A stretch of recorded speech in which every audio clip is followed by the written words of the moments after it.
The Galactic Council had ruled the galaxy for centuries, its dominion unquestioned and its power unmatched. It was a coalition of the most advanced civilizations, united under a banner of superiority and control.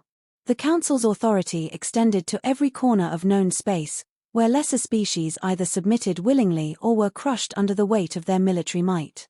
Among these, humanity had been a recent acquisition, dismissed as insignificant and primitive, a fleeting spark of intelligence destined to fade under the pressure of more evolved civilizations. In the Council's Grand Chamber, a debate was underway.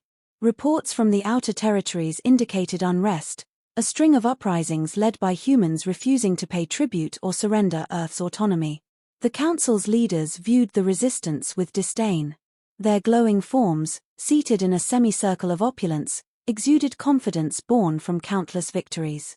They saw humanity as a backward species, barely worthy of acknowledgement, let alone fear. "They're a nuisance, nothing more," one member declared, his crystalline form shimmering under the chamber's light.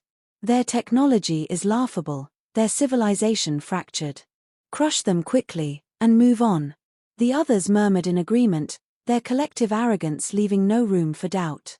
Earth, in their eyes, was a small planet populated by fragile, short-lived creatures clinging to outdated machines and reckless ambition. The Council had encountered countless species like them, species that were either enslaved or eradicated with ease. Yet one voice stood apart, calm but firm.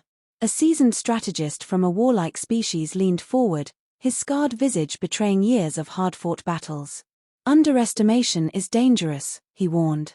"The humans are not like the others. They've adapted to every challenge thrown their way. They are chaotic, unpredictable, and unyielding in ways our simulations cannot predict." The chamber erupted in laughter. The Council's arrogance blinded them to the truth behind the strategist's words. "Unyielding," a feathered representative scoffed. "They barely qualify as a spacefaring race. Our fleet will reduce them to ash before they can even muster a defense." Ignoring the strategist's protests, the Council authorized the deployment of an overwhelming fleet. It was a show of force designed not just to subdue Earth, but to serve as a warning to any other species tempted to resist. The fleet's generals were veterans of countless campaigns, their reputations forged in the fires of conquest. To them, this mission was a formality, another notch in their unbroken chain of victories. As the meeting concluded, the strategist remained silent, his warnings unheeded.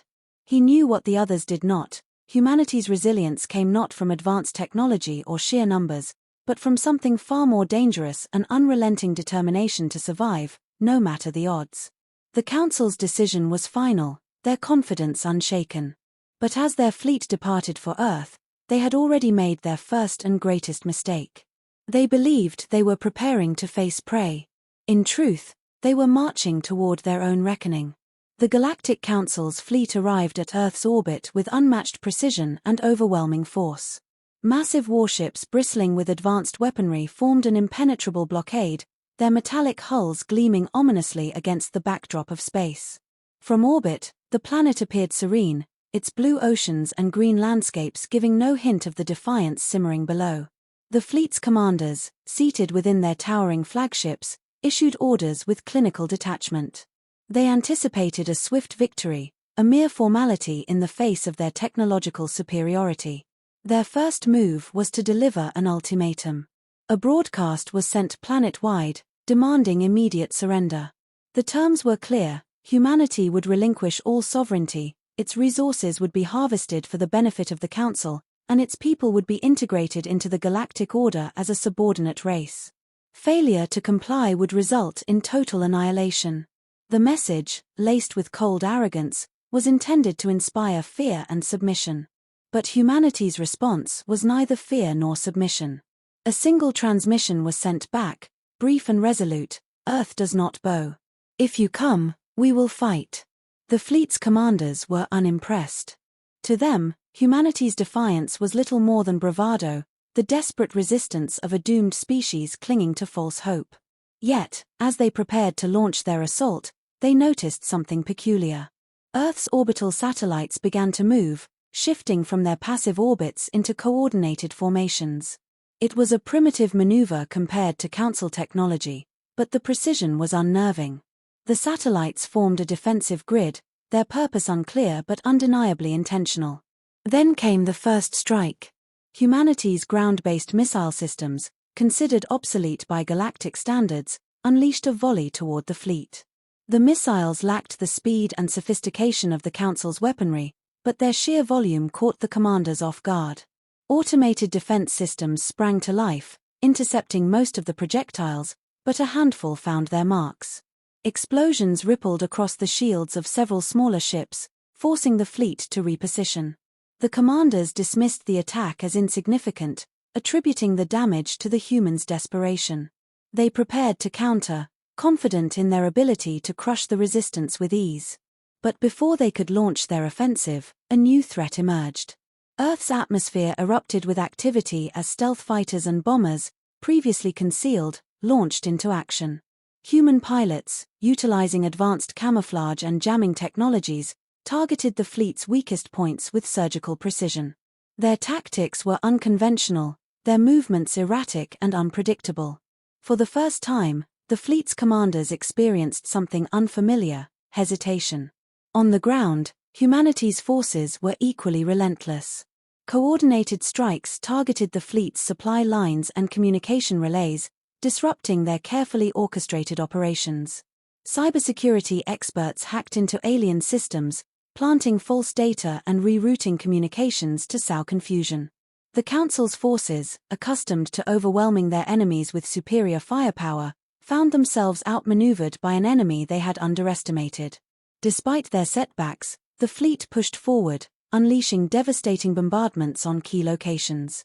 Entire cities were leveled in an instant, their destruction meant to break humanity's spirit. But the Council's commanders failed to understand the effect this would have. Instead of surrender, the bombings galvanized humanity. Resistance groups formed across the globe, uniting under a single purpose: survival. Factories churned out weapons and ammunition at an unprecedented pace, while engineers and scientists worked around the clock to adapt alien technology to their own use. The Council's fleet, vast and powerful, had expected a short campaign. But the longer the conflict dragged on, the more the balance began to shift. Humanity's ingenuity and determination turned every setback into an opportunity, every defeat into a lesson. And for the first time in centuries, the Galactic Council found itself in a battle it could not easily win. The turning point came when Earth unveiled its counteroffensive, an audacious strategy that took the Galactic Council's fleet by surprise. Humanity had spent decades studying theoretical warfare against superior forces, preparing for a day they had hoped would never come. Now, those preparations were put into action. Coordinated strikes targeted the fleet's Achilles' heels, not its firepower, but its dependence on centralized command and precision logistics. Using intelligence gathered from captured Council drones and fragmented data systems, human forces identified weak points in the alien supply chain. Orbital cargo vessels carrying fuel and munitions became the first targets. Makeshift orbital fighters, launched from hidden bunkers, carried out kamikaze-style attacks, forcing the Council to divert resources into defense. What the fleet had dismissed as irrelevant planetary satellites now became a critical problem. Some acted as decoys, drawing enemy fire, while others were reprogrammed to serve as improvised kinetic weapons, slamming into Council ships at devastating speeds. On the ground, humanity's cyber warfare teams exploited the Council's reliance on their advanced systems. Virus programs, crude by alien standards, bypassed overconfident defenses and caused chaos within the fleet's communication networks. Ships were sent false coordinates, friendly fire incidents broke out, and entire squadrons found themselves isolated from command. The fleet's renowned efficiency was crumbling under the weight of humanity's unpredictable tactics. Meanwhile, Earth's military forces demonstrated an adaptability that alien commanders couldn't match. While the Council relied on rigid, pre-planned strategies, human soldiers thrived on flexibility and improvisation. Guerrilla tactics became the norm. Entire battalions vanished into dense forests or urban ruins, only to reappear behind enemy lines with devastating ambushes. Supply depots exploded without warning, and alien patrols were picked off by snipers who struck and disappeared before reinforcements could arrive. One of the most devastating blows came when a team of human commandos infiltrated a downed Council cruiser. The ship, though heavily damaged, contained vital navigation data and schematics of the fleet's core systems. Extracting this information was a gamble, but the payoff was immense. Within days, Earth's engineers had reverse-engineered portions of the alien technology, allowing them to disable key elements of the fleet's defenses. Shield generators flickered and failed, leaving ships vulnerable to direct attacks. For the Galactic Council, the realization that their technological advantage was no longer absolute was a crushing blow. They had grown complacent, relying on their superiority to intimidate and conquer. Now, they faced an enemy that not only refused to submit but was actively closing the gap. The human resistance was no longer fighting to survive, it was fighting to win. The Council's fleet began to fracture under the strain. Commanders argued among themselves, their once united front breaking apart. Some advocated for a full retreat, unwilling to expend more resources on what should have been an easy conquest. Others demanded escalation, even as their forces dwindled. The humans, however, remained unrelenting. Each victory emboldened their resolve, while the Council's failures sowed doubt and fear among its ranks. By the time the Council realized the full extent of humanity's ingenuity, it was too late. Their fleet, once a symbol of galactic dominance, was now a fractured and vulnerable force. Earth's defenders had done the impossible, they had turned the tide of the battle, proving that even the most advanced empire in the galaxy was not invincible. The final phase of the conflict unfolded with precision and determination as humanity seized the momentum they had painstakingly earned. Earth's leaders, once fragmented and cautious, were now united in purpose. The Galactic Council had underestimated the very trait that made humanity dangerous, their ability to adapt, to turn desperation into innovation, and to rally under pressure. The counteroffensive wasn't just a fight for survival anymore, it was humanity's declaration that they would not be subjugated. Coordinated strikes targeted the heart of the Council's fleet. Human engineers had identified vulnerabilities in the alien ships, exploiting the cracks in their once impenetrable armor. Swarms of drones, jury-rigged with explosives and reprogrammed alien tech, overwhelmed the Council's automated defenses. The ship's shields flickered and failed, leaving them vulnerable to precise missile strikes. Each explosion sent shockwaves across the battlefield, both literal and psychological. As the Council's ships faltered, Earth's forces pressed their advantage. Pilots, now experts in exploiting the enemy's predictable patterns, executed daring maneuvers that pushed the limits of their machines. Fighters weaved through alien formations, delivering payloads with surgical precision. Bombers targeted command ships, forcing alien leaders into disarray. The fleet's once cohesive structure now resembled a scattered and panicked herd, desperate to regroup but unable to escape the relentless human assault.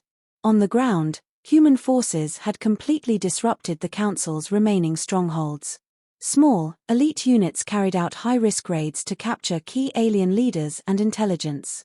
These operations were swift and brutal, designed to minimize human losses while maximizing the psychological impact on the enemy.